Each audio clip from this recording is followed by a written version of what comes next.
And actually, Jost's presentation was the perfect introduction for the next panel, because that next panel is looking at the challenges and opportunities of open banking and open finance, and there data also plays a big role. I mean, where do we stand? What about access to data? And who are the players? These are just a few of many, many questions we have time for now in the next 20 minutes.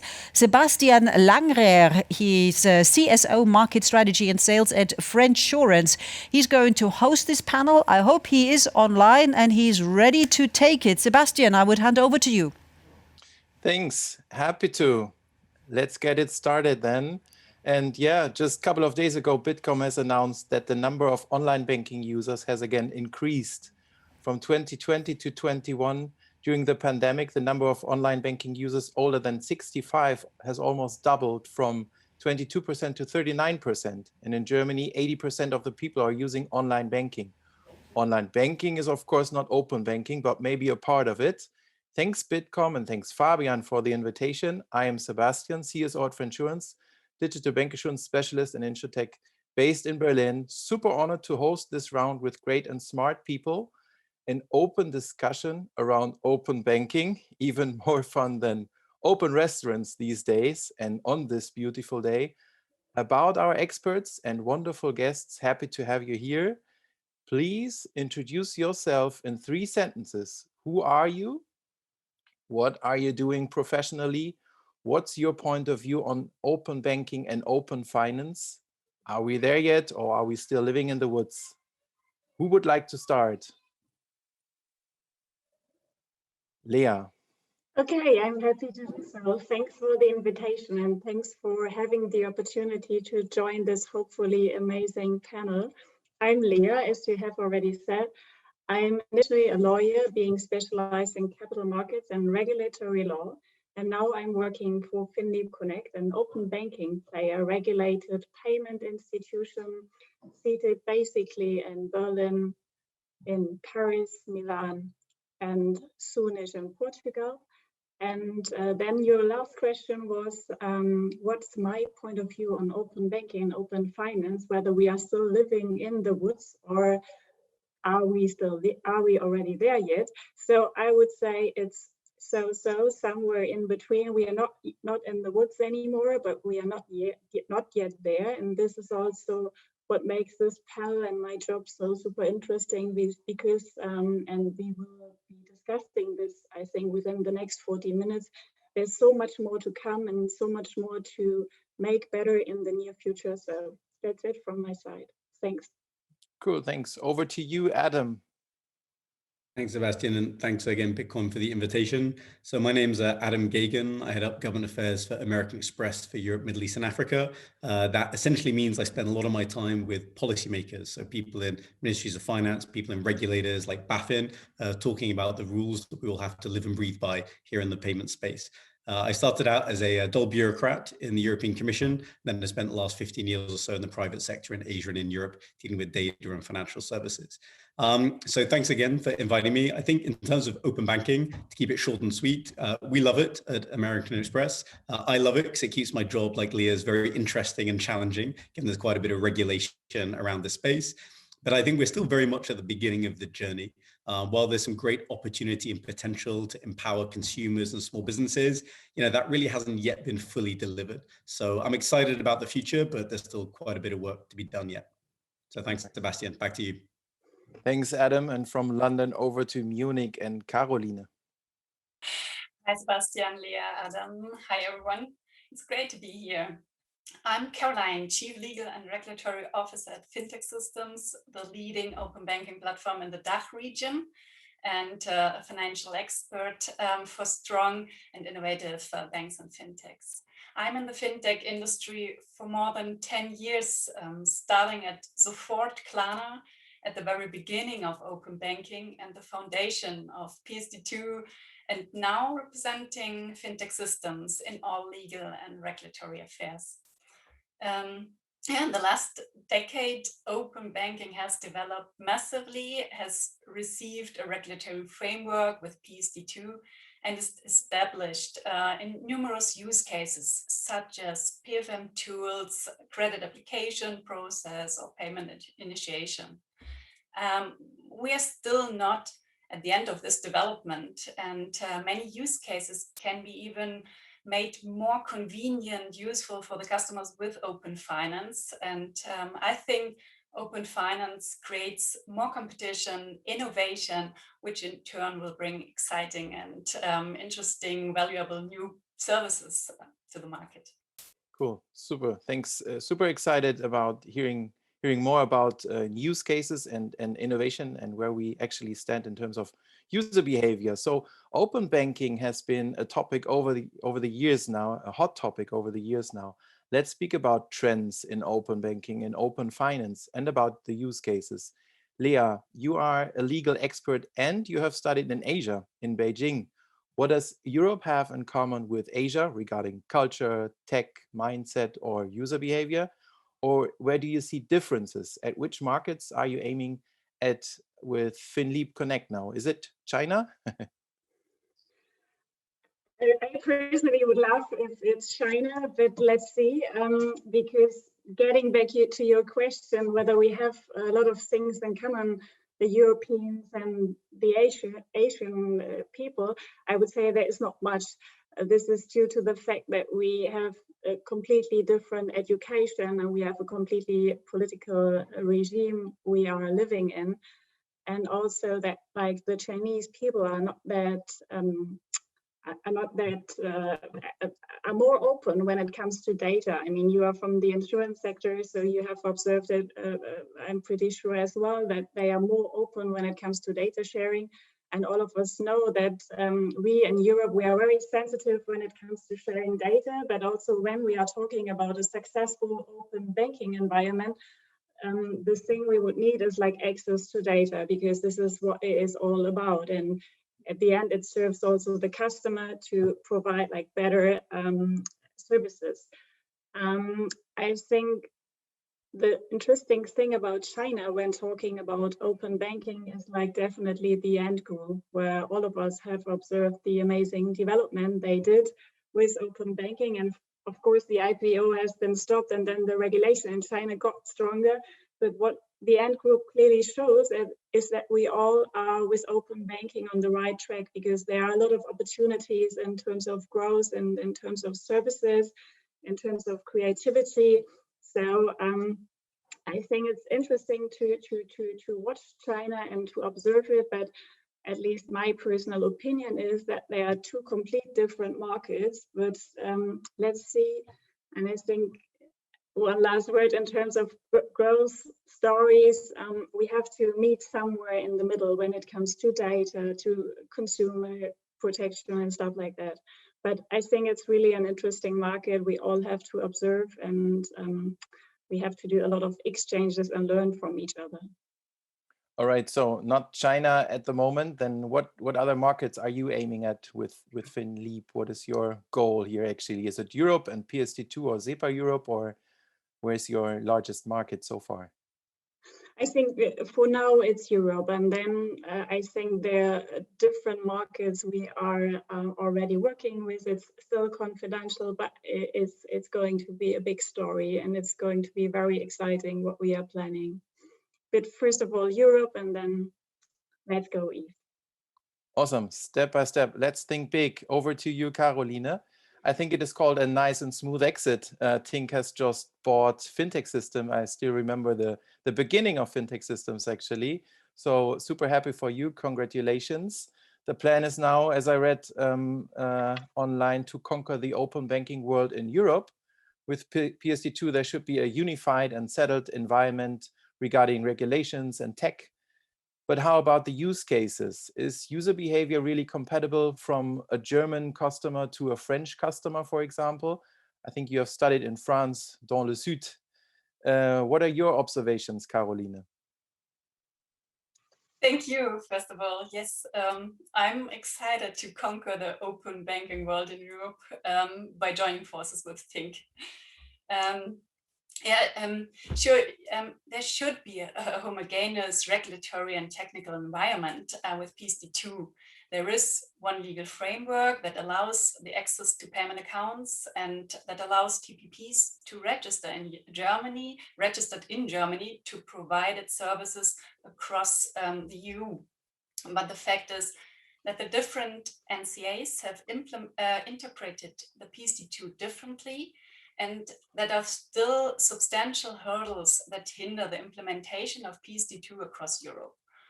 There are different technical standards with the Berlin Group standard or STAT in France, open banking in UK, and these standards have been implemented differently by the individual banks. So we have a fragmented market here. But this is not the only challenge when a European open banking provider rolls out its services. As you said, there are specific needs and different approaches in each country. And to create a smooth customer journey for payment initiation, for example, you need to localize your services to the national and cultural needs and the individual customer behavior. When you compare payment initiation flow in Germany, for example, with the UK, the Germans know the established user flow embedded smoothly in the checkout process, whereas the British customer could be absolutely fine with the new experienced process by open banking via redirection to the login page of the bank. So yeah, it's still not at the end of this development in this journey. And regarding the use cases for open banking and open finance, I'm not sure if France is the best example. When I studied in France, I paid my room with a weekly check, and checks are still existing in France. But let's see. For example, in the US, there are very interesting use cases apart from payment, data aggregation, and lending, for example, when it comes to trading. And I think we can here develop a lot, and the latest funding to Trade Republic and Scalable Capital clearly shows this use case. So thanks, Caroline. So what I've learned from you is, when you started Fintech Systems, it was all about sorting out the different tech layers to really aggregate all these different financial institutions. And now with PSD2, we have this regulation layer, but still it's about, the goal is now larger, but it's still about sorting things out, right? We have PSD2 at the same time. If you want to grow also into further or other markets, you still have to sort things out in terms of PSD2, even though we have this regulated environment. True? Yeah, this is absolutely correct. All right. Okay, thanks again. Adam, you are based in London. However, I will not try to mention the Brexit in this discussion. You are with American Express. Let's speak about the smartness of payment data and the role American Express wants to play in open finance. Where do you see the future of open banking and open finance? Thanks, Sebastian. And I appreciate the comments of both Leah and Caroline in setting the context. I can very much agree that I think we're still a little bit fragmented in Europe, both from a technical and regulatory point of view. And that is a big difference versus the UK or frankly, a number of other jurisdictions as well. And that certainly, in my opinion, slowed down the adoption of open banking in continental Europe more than it otherwise would have been. Positively, we do see some regulators, notably BMF and the Commission, trying to do something about that. So there is a PSD3 on the way, given I'm sure we all love PSD2. So that will be hitting our shelves at some point over the next couple of years. I think we'll try and drive that harmonization. I think that's really important because actually that regulatory push that we saw from, again, PSD2 has really opened up these great commercial opportunities for fintechs and increasingly big techs like Tink to take advantage of and to start solving some of those commercial problems. And again, I think even Caroline and I were somewhat connected in that Amex actually announced a partnership with Tink just a few weeks ago, again, in this open banking space. So again, it's an area of collaboration as much as it is on competition. But going to your question, Sebastian, in terms of the future, I think there's two things that probably need to happen. The first is, I mean, open banking and accessing payment data is super exciting, but it's very limited in reality versus all the data that's out there for financial services and beyond that. So I think we need to, in Europe, move very quickly from open banking to open finance, and actually probably one step further towards open data and trying to find a way for consumers or businesses to be able to share the data that they have and they own with third parties to get insights and other ways of basically being able to get benefits from it. And we see a number of countries leapfrogging Europe at the moment, notably Australia, Israel, even places like South Africa that are taking a broader and faster approach to open banking and really jumping ahead. So I think we need to speed up and broaden the scope quite quickly. I think secondly, just building on your use case question, we need to start making sure that the end results of this lead to good outcomes. And again, there's some basic implementations we've seen in terms of personal financial management tools that people can use. There's the great new trend of payment initiation, instant payments, challenging cards. And actually, that's something we as Amex have got into. We're now releasing non-card-based ways of paying in some jurisdictions. But we really need to go even further than that. I think what excites me is all of these places, this powerful data is going to be able to be used. So just as one entertaining example, I mean, you're an insurer, Sebastian. So you can imagine one day, not just payment data being used to select different credit cards or different bank accounts or different pension pots, but actually with your health insurer saying, I want to see, have you been buying beers at 3 a.m. in the morning for the last year or not? And maybe that's going to impact my premium when I try and sign up for something. So there's all these unintended outcomes of opening up this great, valuable pot of data. That's what I think I'm excited to see get developed in Europe and around the world. But I guess it's actually pretty healthy to buy a beer at this time, or isn't it? So back in the day, I used to work for an alcohol company, so I'm probably going to say no comment on that. So but nice, yeah, responsibly, I'm sure is always fine. As it nice is example.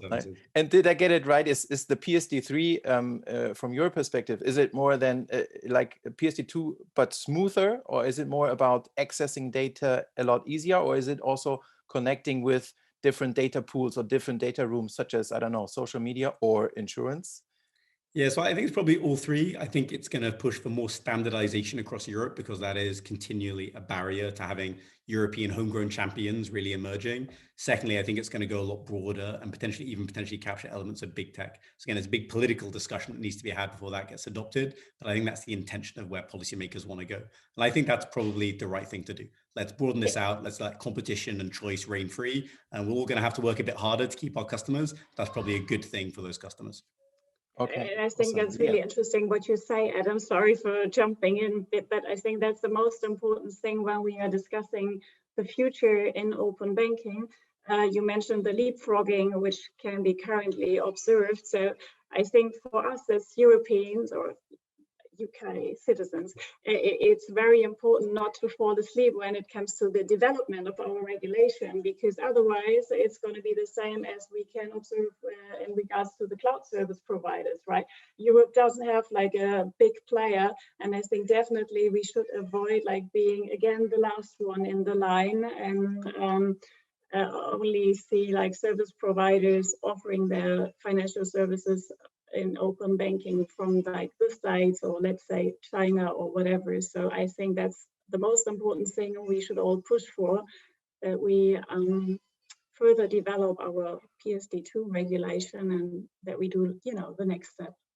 Yeah, let's jump into these details a bit more. I mean, it sounds like challenges also. What are your current challenges? And Adam, again, you like, where do you see the most challenges? Is it lacking speed of incumbents, or is it still regulatory topics and aligning all these different frameworks and setups?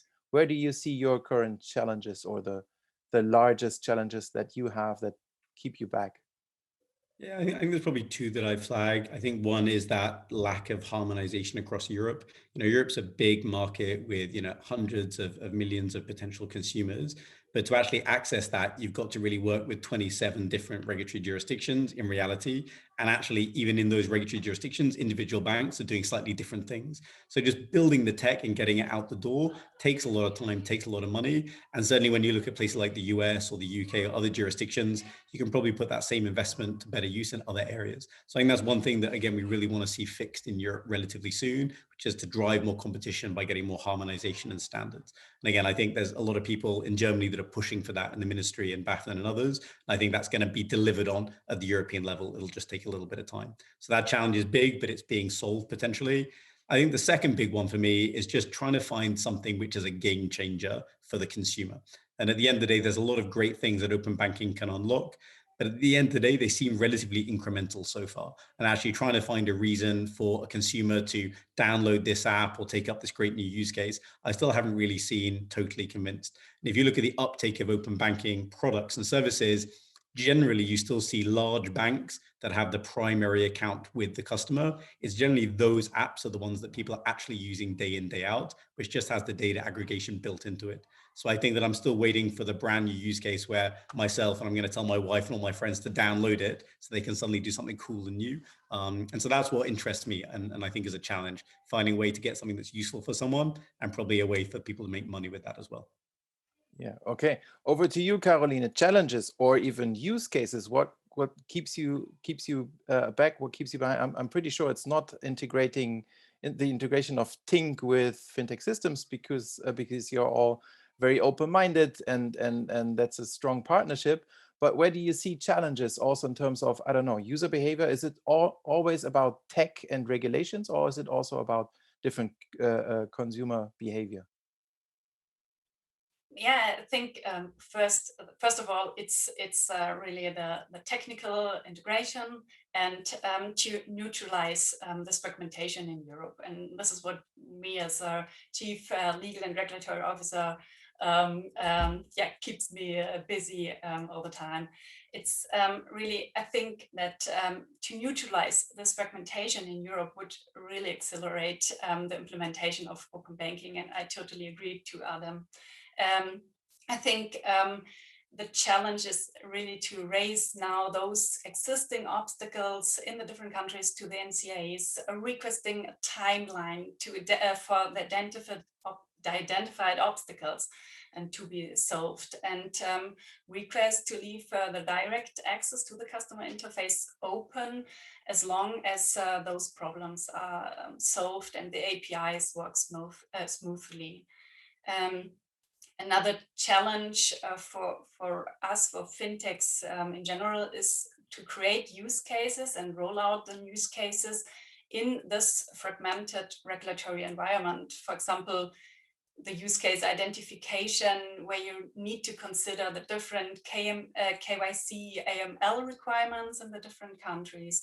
And when it comes to use cases like open insurance, there we will be faced with completely new difficulties, like different data sets, different data form, so the technical integration and the understanding of the data will be a big challenge here. All right. Over to you, Leah. What are your thoughts around challenges? It's a bit bad to have the last slot when it comes to this question, because basically everything has been already said. So what my major point is, of course, we need a level playing field in Europe with we are all talking about the passporting, and passporting is a nice thing to have, meaning if you're regulated in a member state, then you can passport your license to any other state. And this is quite an easy process. But as Caroline and Adam have already mentioned, there's so many more regulation which has to be assessed. That means you have to invest capital, you have to work with local lawyers. It's complicated. In particular, I guess the KYC process we have in Europe is a very good example, and the European Commission is already working on that, which is quite amazing. It has been announced a couple of days ago, so this problem hopefully will be end soon, because this is a true, it's a horrible story in practice. Another thing which I would consider as a real challenge is that we are all talking about digitalization and that we are working in this field. But when it comes to the supervision and when it comes to like regulatory requirements such as audits, it's still very, very paper-based and very, it's not digital at all. So my vision would be that, like, let's take an audit, and the auditor is not like going through the copies he receives, but he has access via an API. Good afternoon, but via an API to our systems, let's say it that way, so that we are all that we are digital on all kind of levels and not only towards our customers. And then at least what I observe is that the big banks we are working with as leading open banking service provider, sometimes they are not brave enough, because in order, I think, to keep up their businesses, and Adam, I guess you can agree to what I say, you need to be creative, you need to be consumer oriented, because obviously the world has changed. What does it mean? It's not that I have an account with bank XYZ and I'm getting all my kind of services from them. We see, like, other players such as they have been mentioned, Trade Republic, Scalable Capital. So I'm trading on the app, I'm having my account with the bank, I'm getting my salary on my account on the other bank. So online banking and all the app-based business models make banking, finance, everything easier, but it means also a decentralization of services. So you don't work with one bank. So I have a lot of service providers, me as a consumer, and that means that we all have to be a bit more, brave in order to keep up our business and in order to be successful. Okay, awesome. So what you mentioned is a level playing field, and for example, passporting that the industry would need to scale. And I hope that other important people are listening. So it's level playing field, easier regulations. People should be more brave or more entrepreneurship within Europe. Leah, do you have more examples like EU versus China versus US? Other examples where you would see there's, I don't know, best practice where we could learn?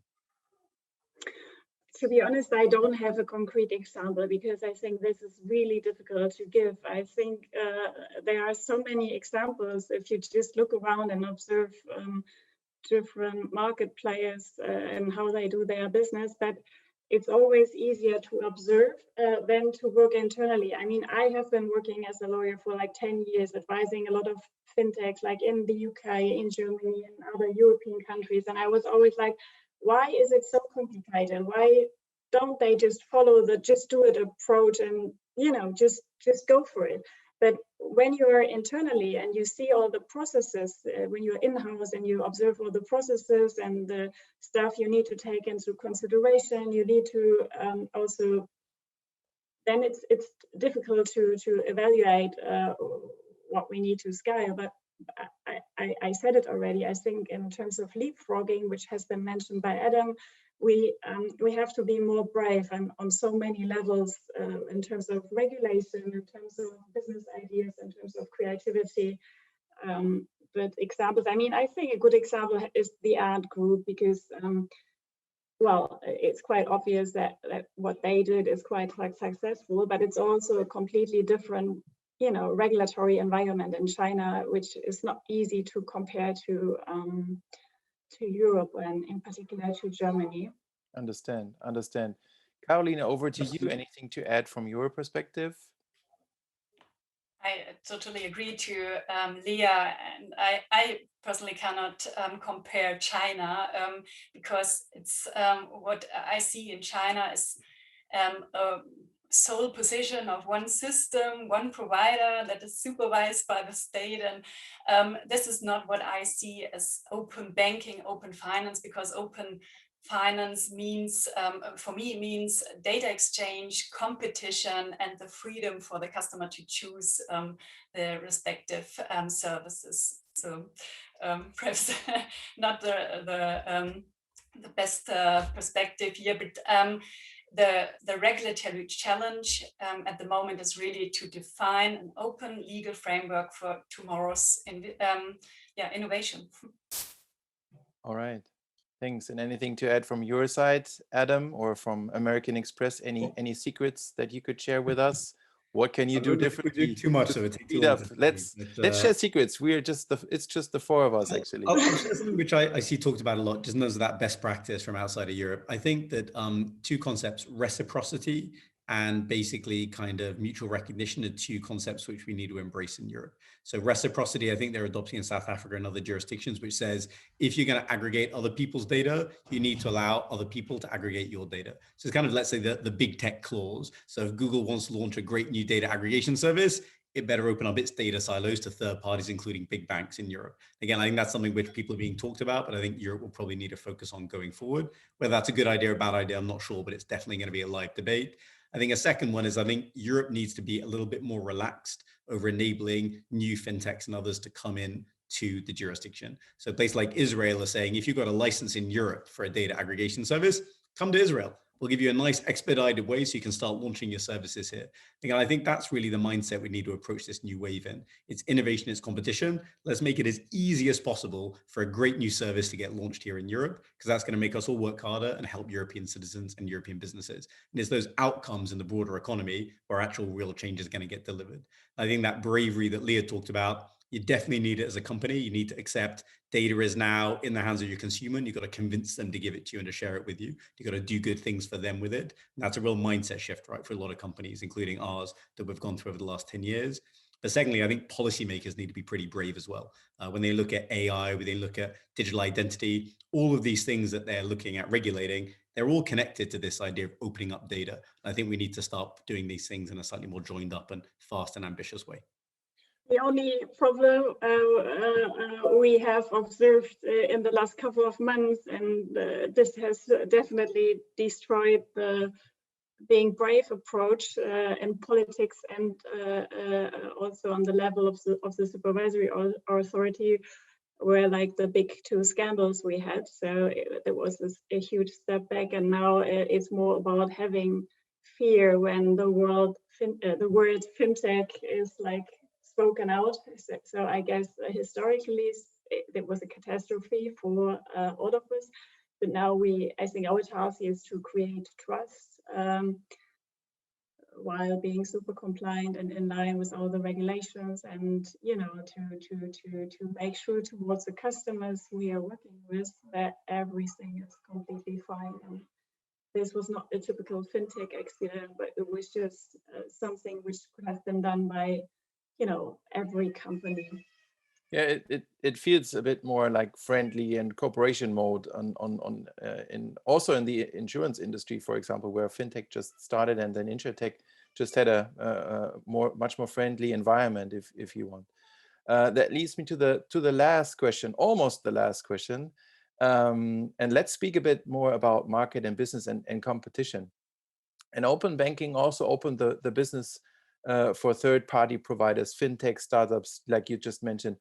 From your perspective, what are the consequences for banks and insurance companies, for example? Do you already see the sense of urgency with the incumbents? Or will we see the next wave of cooperation and crazy combinations of different data rooms and open finance, or someone else making the race? What do you think in terms of competition, market, new business models?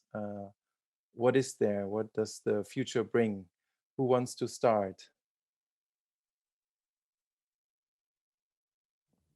I guess if anyone of us had the perfect answer, we'd be the CEOs of our own fintechs, which some of us are obviously getting involved in. But I maybe think tomorrow it was difficult. I think maybe I can say one thing about the past and one thing about maybe where we're going.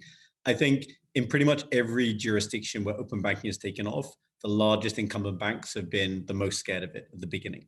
And I think pretty much everywhere they've either pushed back or slowed it down. I think, though, that generally in pretty much every jurisdiction, they've realized after a couple of years, it's a good thing. It's a good thing because actually, generally, most consumers stay pretty loyal to the first big financial company that they're probably working with. Large banks actually probably have benefited from open banking rather than others. Secondly, I think it's a good thing because it's forced this idea of banks starting to innovate their business model. And again, accepting the fact they really work in a technology field now, which means they need to move faster, accept lower margins, and find a way to, again, create real value rather than just sitting on the sidelines and taking basis points. So I think overall, that history is something we're seeing playing out today.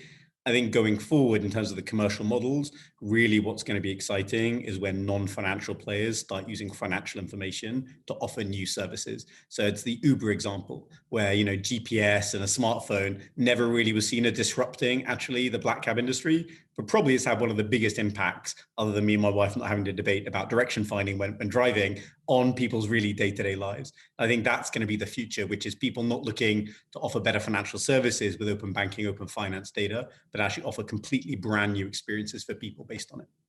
Yeah, I totally agree. I think what we will see is an integration of financial services to like classical retail or other, you know, things you see, like Uber is quite a good example, I would agree.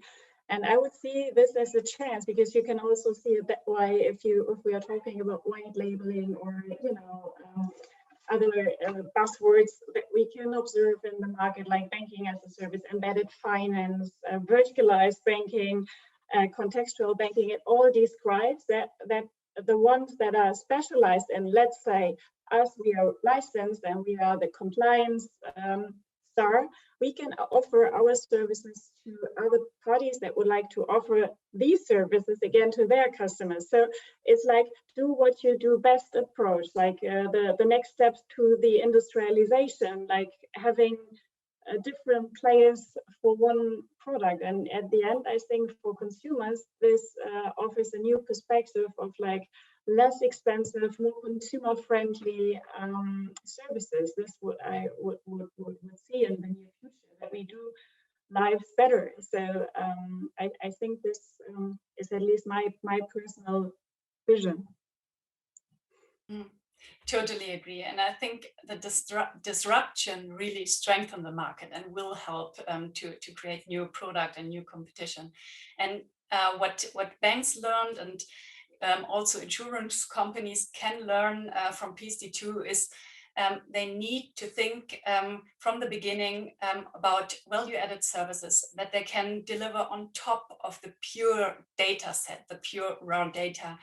For example, analysis of the data, categorization, KPIs, rating, infos about the consumer relationship, an evaluation of the loyalty of the customer, etc.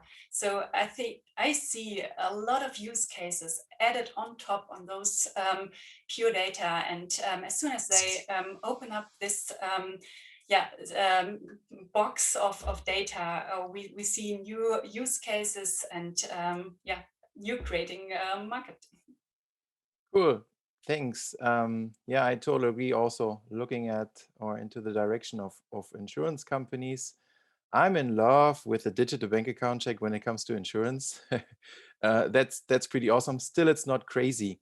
The last question for this round, when looking into your personal life or your craziness, what is the craziest mix of data rooms, a use case, a service that you would like to see?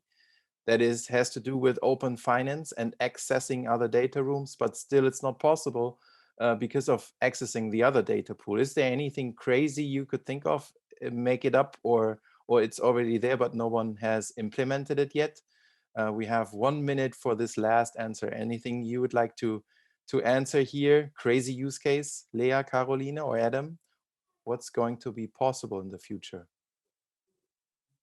I don't know if it's a crazy use case, but I think when at the moment I need a new financial idea product, I want to have the opportunity to share my data, to aggregate my full data set, and decide in this moment about my financial perspective and products.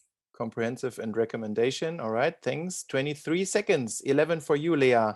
And additionally to what Caroline has said, is that our whole task should be to create trust towards consumers, because I think also a couple of weeks ago this consumer association paper has been published with a huge fear in regards to the protection of the data we are all working with. So I guess this is the mindset we should have.